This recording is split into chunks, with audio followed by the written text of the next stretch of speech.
All right, welcome to another episode of Beyond Baseball, powered by Prospects Live. We are here in the new year. I'm very excited for what we have to come in 2023 for Beyond Baseball. But Caleb, how are you doing today? I'm good. I'm really excited about our guest, like you mentioned. Our guest is, a one-of-a-kind personality. So we'll Yeah. get to it real quick, but this is our intro for what I think will be a really good year of great podcasts, great guests, and really good stories. Yeah, I agree. And I'm really excited about this one too. Just going into this year, we're just excited that this is episode 10. We're in the double digits, so we made our way. And we have Vinnie Pasquantino from the Kansas City Royals, first baseman, going to be starting this year for them as well. And it's just an incredible human being. Caleb, what were some of your favorite things from that interview?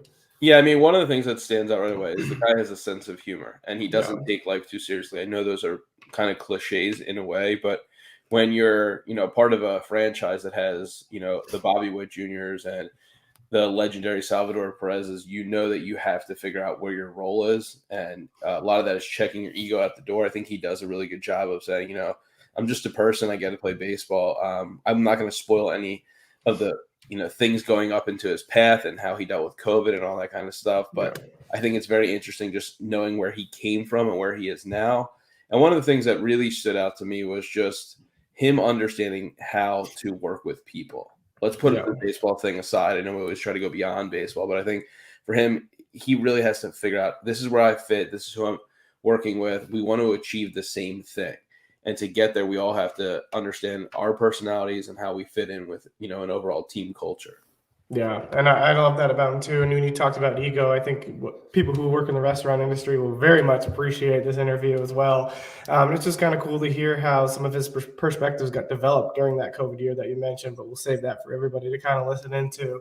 But I think that was my favorite thing, like you said, just how humble he was, down to earth, and how much he cared about winning with a team that he's currently on and being in that clubhouse with those guys. So I think everybody's going to be really enjoy that. Since this is just such an awesome episode, we're going to keep the intro short and take you right to that interview with Vinnie Pasquantino. Enjoy it.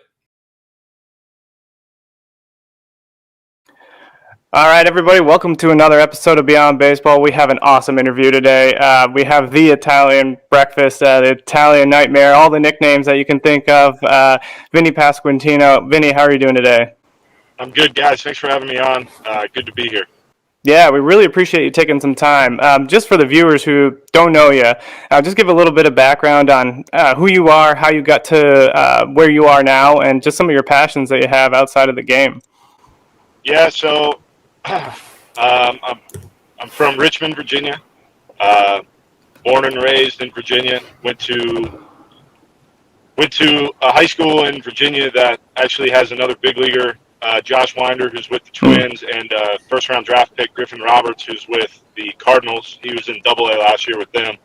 Then I went to Old Dominion University in Norfolk, Virginia, where I played for 3 years, and then was fortunate enough to get drafted by the Royals in the 11th round of the 2019 draft. Then I was on the last ever split rookie ball teams before they contracted the minor leagues. I was one of the last players ever to play in Burlington as a professional. I played in Burlington, North Carolina for the Burlington Royals. They are now the Burlington Sock Puppets of the Appalachian Collegiate League. So it's pretty cool that they're still able to field a team. That's a pretty cool league that they're doing now.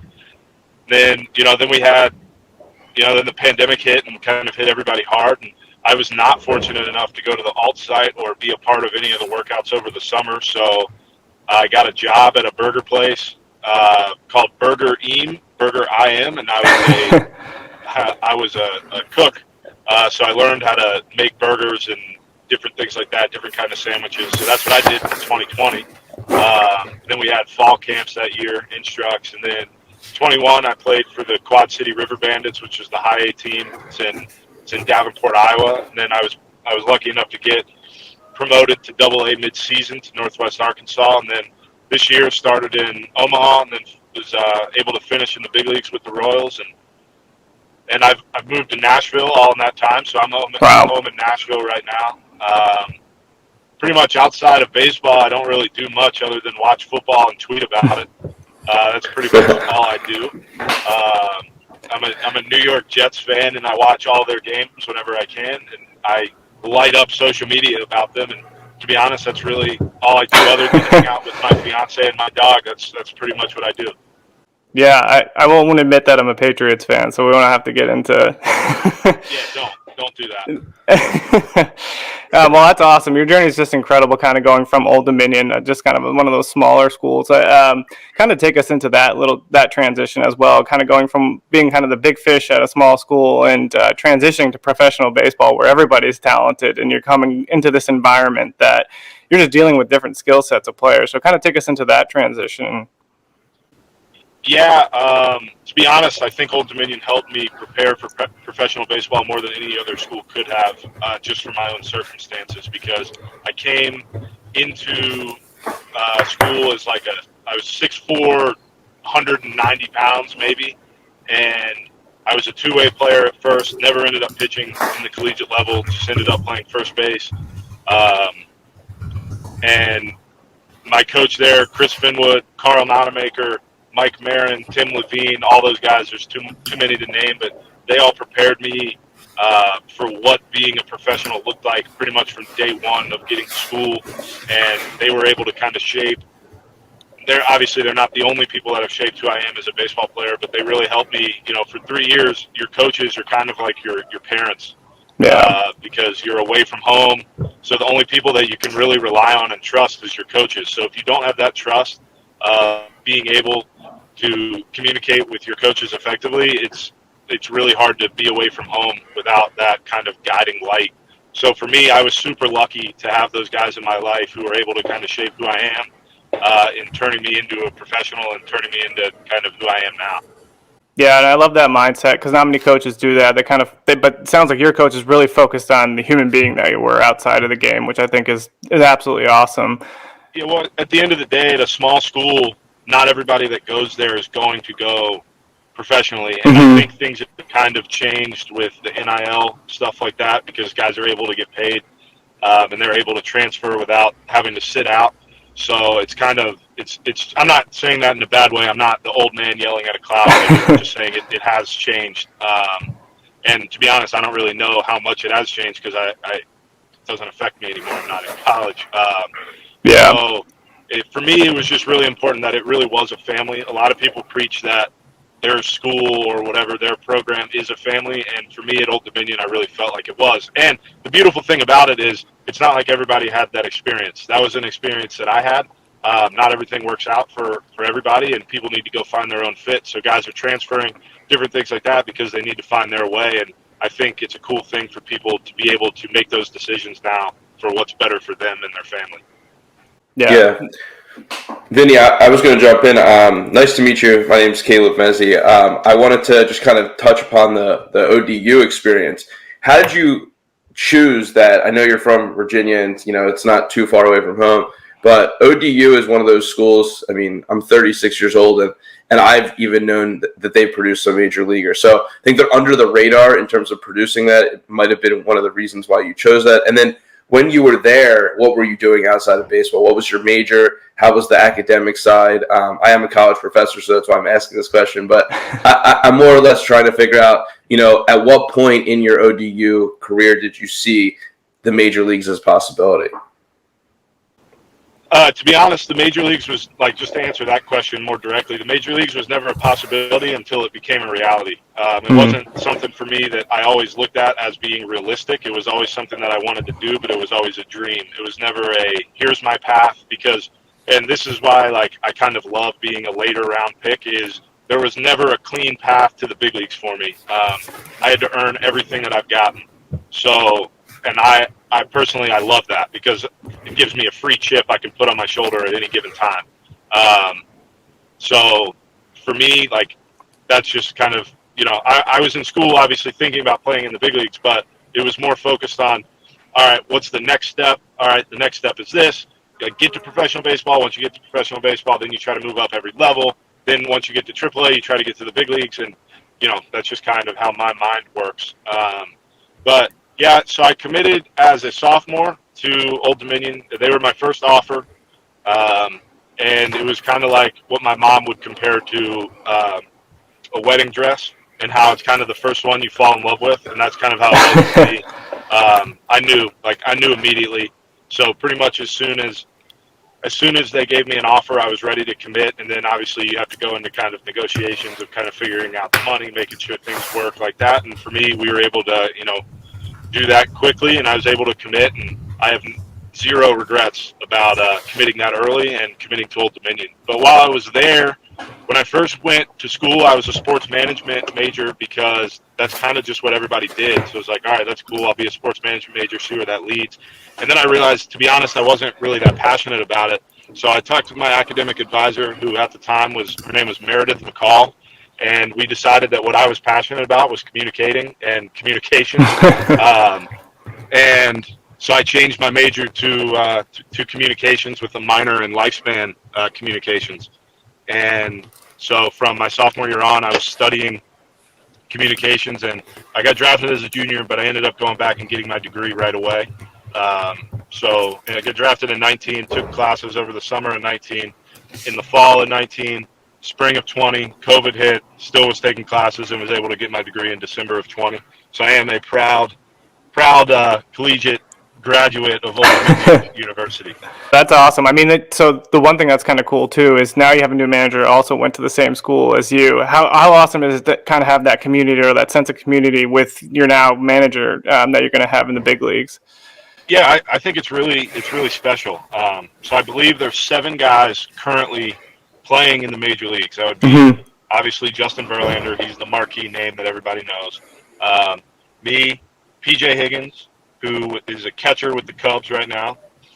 Connor Overton, who pitches with the Reds. Jared Young, who finished in the big leagues with the Cubs. So that's 5. Daniel Hudson, who's been all over the place. He closed out the World Series, I believe, for the Nationals a few years ago. Oh, man, and I'm forgetting one. Ryan Yarborough, who I should know because he owns 2 strikeouts over me, so I should absolutely know Yarby. So those guys, and now Matt Quatraro is a manager in the big leagues, and that's and it's for my team, so that's pretty special for me. I don't know Q all that well, but we have spoken over the past few years. He went back to Old Dominion a few years ago and spoke at a banquet that we had. Yarborough was also there and spoke at that banquet. So I met both of them then, and then continued to kind of get to know them this year as we played Tampa. So yeah, it's really cool. I've talked to him a few times, and we're both really fired up to get things going. Nice. Yeah, I guess the only other question that I can think of here too is so as you kind of think about your off season and things like that, how do you find yourself outside of the game in the off season, but also focus on getting ready for the season and planning on goals for 2023? And what are some of your goals for the 2023 season? So I don't set statistical goals that, just because my mind, like we've already kind of talked about how my mind works. My mind just doesn't work that way, because then it's like once you get to that goal, then what? What do you do now? Yeah. So I'm always looking for something to push me forward. So really, there's just some things in my game that I'm looking to clean up offensively and defensively. A few things body-wise that I want to do, and other than that, I just want to kind of keep pushing forward. I just really love the game of baseball, to be honest. Like normally, I wouldn't want to watch what I do at night at home. Like I wouldn't want to watch my job, but I love it too much that every night I find myself watching the World Series, watching whatever playoff game's on. Just because I think it's fun, and it's even more special now because, I've played against these guys. We played against Houston this year. We play against Philly next year, so it'll be really cool to play those 2 teams specifically and just be able to get back out there. I love this game, and I'm really happy to represent baseball and represent Major League Baseball, and it's just something that I'm really proud of. Yeah, Vinny, I want to jump in and ask you a few loaded questions here. One is, I'm a true baseball fan, and I've heard about you specifically because I love the guys who walk and take pitches and don't have a high strikeout rate. And I think you fall into that category, but that's not where I'm going with this question. One of the things I've really learned about you is how your teammates think of you, the jokes, the culture that you kind of created with, I think, your sense of humor and humility. So one of the things I really want to learn more about is this experience as a cook at the burger. place in 2020. And then, you talk about that you don't have interest outside of baseball, but I actually think that the human side, and this is what we kind of show in Beyond Baseball, is a super interest of yours. Like, I think that part, and then applying it to baseball, you being a clubhouse guy, even if you probably wouldn't call yourself that, I'm just getting that vibe. So I want to hear just more about that burger experience in the clubhouse, and then I'll ask you some other personal interest questions. Yeah, so the burger place was interesting because I got home, COVID hit, right, and we were all kind of screwed. I mean, you name me a person that wasn't screwed because of COVID, and I'll show you a liar. Michael Rubin from Fanatics is the only person I think who benefited greatly. Yeah, so, it's just one of those things where I'm not going to complain about it because we all went through something, right? So I got home. I was living with my parents. My now fiance, we were both living with my parents. And it was just kind of like, I can't just, sit here and do nothing. Like, obviously I'm still trying to work out, still trying to do this, but it's hard to get access to a gym. It's hard, again, just another thing that we were all going through together. So a big thing at the time, right, was takeout. That's all you were able to really get. You weren't able to really go eat. And so there was a bunch of places around that were hiring. And I went through my first ever job interview, which was interesting. I'd never been through a real job interview before. Had to go into the place, find the right guy, sit down with them. I had no experience working. I was lucky enough through my life that I had never had to get a job when I was in high school or anything. I was very fortunate to be able to play baseball while I was in high school, not have to work. And I'm very lucky to say that. So I go in, I interview. The guy's like, so tell me about this baseball thing. What's that? And I was like, well, yeah, I'm in the Royals organization. I've only played in rookie ball, but yeah, I play professionally. And he was super interested by that. And then he was like, well, do you have any experience working in a kitchen? Because that's what we're looking for. And it's like, nope. Okay. He's like, all right, well, we'll take you through a day of training and see how you do. And based on how you do, we'll see. So I went in, did well enough, got the job. So I started working 4 or 5 times a week, something like that. And did it throughout that summer. I still remember when opening day of the COVID season happened. I was watching it from my job. So it was a really cool experience, I think, because I got to learn more about life and kind of how people are, as opposed to just the people I had been around my entire life, which were baseball players. So I built a few relationships through that, which are really cool. Yeah, I forgot what your other question was, to be honest. Well, let's just go off that. So how does working there, because that's a grind in itself, compared to playing professional baseball? Well, the way I would describe it is when you close, anybody who works in the service industry, the restaurant industry knows this, is when you close at 9 and you're there until midnight because you're cleaning, because it needs to be clean, that sucks. That sucks. And it really puts it in perspective when you have an 0 for 4 night and you go clean up, shower, change, and go home, that maybe it's not too bad. And it's not that mental fear of whether it being sent down or just not performing well isn't real, because obviously that's real, but it's just kind of a different experience when you've experienced something like cleaning a kitchen and it needs to be super, super clean because it's health code violations. Because it's that's labor, right? That's what people do. Yeah, I didn't work in the food industry, but I actually did work in the Royals clubhouse in the Arizona Complex League, and we were there hours after the game, and it's kind of the same thing.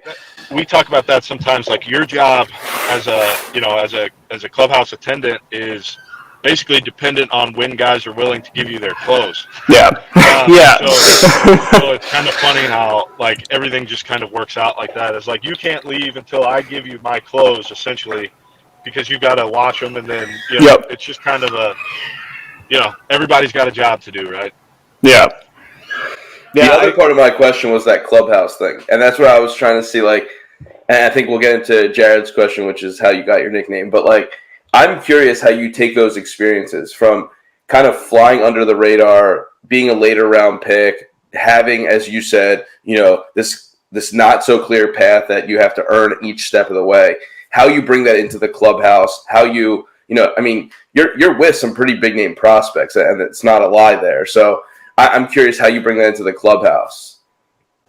All right. So this might sound bad, just what I'm about to say, but I just don't say it. Like, yeah. I just don't care. I don't care who you are. I don't care.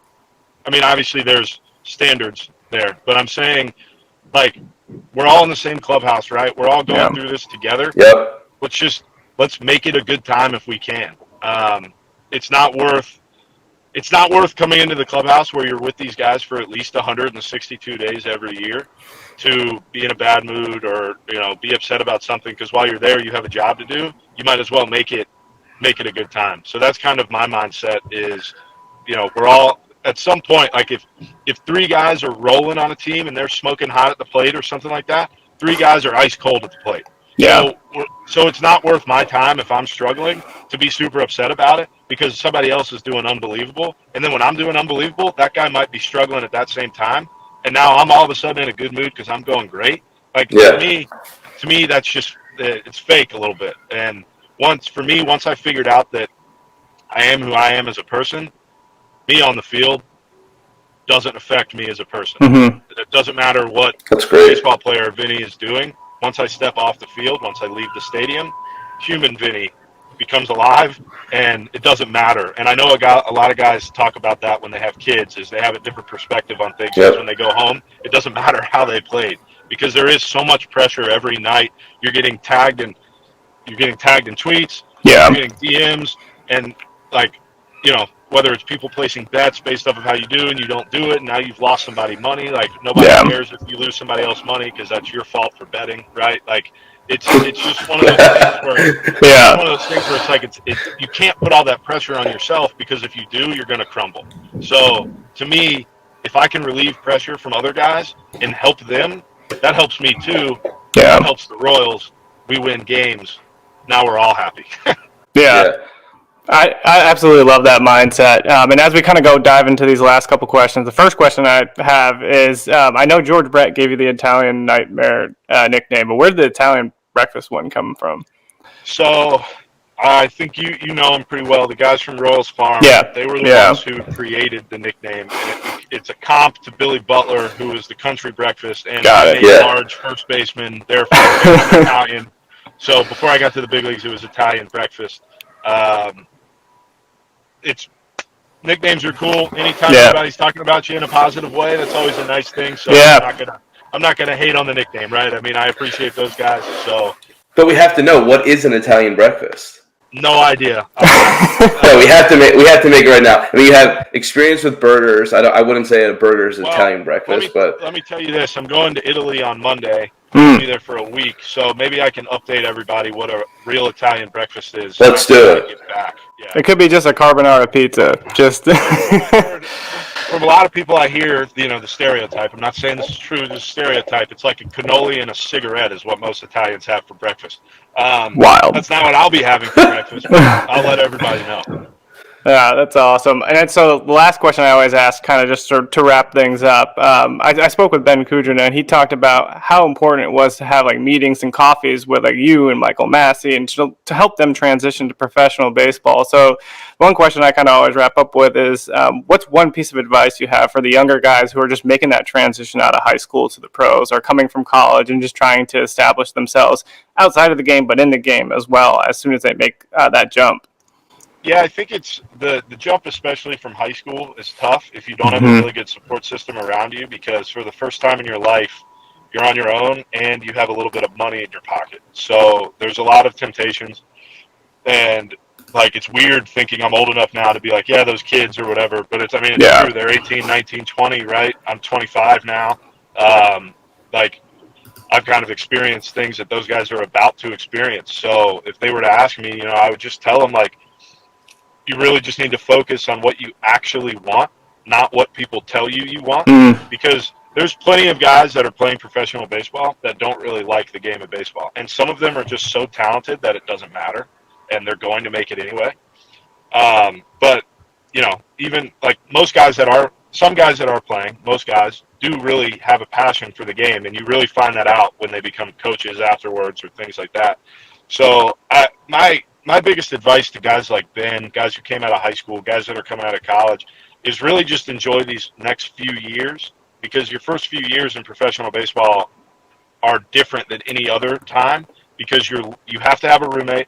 So you're living with somebody that you just met that could be from across the country from you, but at that same time, and you're kind of miserable when you're doing it because nobody really likes having a roommate. But it was kind of advice that I got in college was enjoy this time now, because later when you have a family and when you're living on your own, you're going to actually miss your friends. Yeah. So it's one of those things for those guys. They're lucky enough to have the Fountains, which is the dorm kind of system that the Royals have in Arizona now. They're lucky enough to be around all of their best friends every single day. Enjoy it now, because even if you're in the big leagues later, that's when it really becomes a job, and you're focused on how you're performing, because wins really, really matter in the big league. So focus on what's going to make you the best human and best player as early as you can, because then when you do get to the big leagues, everything will work itself out, because you've already built those the skeleton of your house, so to speak, to make that a livable house. Yeah. Vinny, if I could, I just want to, you mentioned think about what you want and act upon what you want. That is so key, and it's really a mature perspective to looking at baseball. The curious thing, me asking you is, you're in a clubhouse with so many guys. You've gone through the minors with so many guys. You played college and high school with so many guys. Baseball is such an interesting sport because you can look across the diamond, like even at the other team, and every single person there wants something different. You might ultimately want to win, but like their experience in baseball, their journey in baseball, there's a different meaning. There's a different want there. So, I have to ask, what do you want at this point? I think we understand your off-season plan, but like ultimately, what do you want? Yeah, it's a tough question to answer, just because I want a lot of things. Yeah, and you could take it so many different directions at different points in your life. Yeah, like that's a good way to phrase it. Is at different point of your life you want to. I always will talk about it, and I've never experienced it. So when I talk about it, I'm very, very ignorant about it. So I know that. But you'll hear a lot of times guys get those massive contracts and then immediately say, I just want to win. That's it. Yeah. And the reason they're able to say that is because now they're financially secure. So now they're able to just want to win. Whereas the way that baseball is set up, you have to get so many years to eventually become financially secure. And I'm talking about for years and years and years, not just in the short term. So it's tough. Like, yeah, my main goal is want to win. Secondarily of that, I would like to set up my family for the rest of my life, for the rest of my life, their lives, whatever, as we all do. Like, I don't think it's unfair to just go ahead and say that, right? That's what we all want. But at the end of the day, I don't like being in a clubhouse that's losing all the time. I really don't. So I also, yes, while long term, I want to be set up financially for the future and for my family, their family, whoever it may be. But at the end of the day, I really, really want to win. And I'll be like, this is kind of a weird way to phrase it. Most people will say, I hate losing more than I like winning. I'm the opposite. I like winning way more than I hate losing. And that's why I'm okay with sometimes losing, because if we all give it everything we got that specific night to win, how can you be mad if you lose? If you just get beat, you get beat. So for me, number one is to win. I mean, it's just to win. I want to win championships. I grew up dreaming about hoisting the World Series trophy, and that's what I want to do one day. So for me, that's my goal. That's an awesome perspective to end on it, because it's just you focusing on the baseball side and how important that is to you, and the human element of everything that you are going to do in life. And Vinny, we can't thank you enough for taking the time. We'll let you get to that workout that you got going on. And we're wishing you the best of luck next year. Yeah, I appreciate it, guys. Thank you very much for having me on. Hope I wasn't too bad. No, that was awesome. It was great. And when you're coming to Philly, just hit me up. Let me know. I'm here. Yeah, sounds good. Take care, man. See you guys.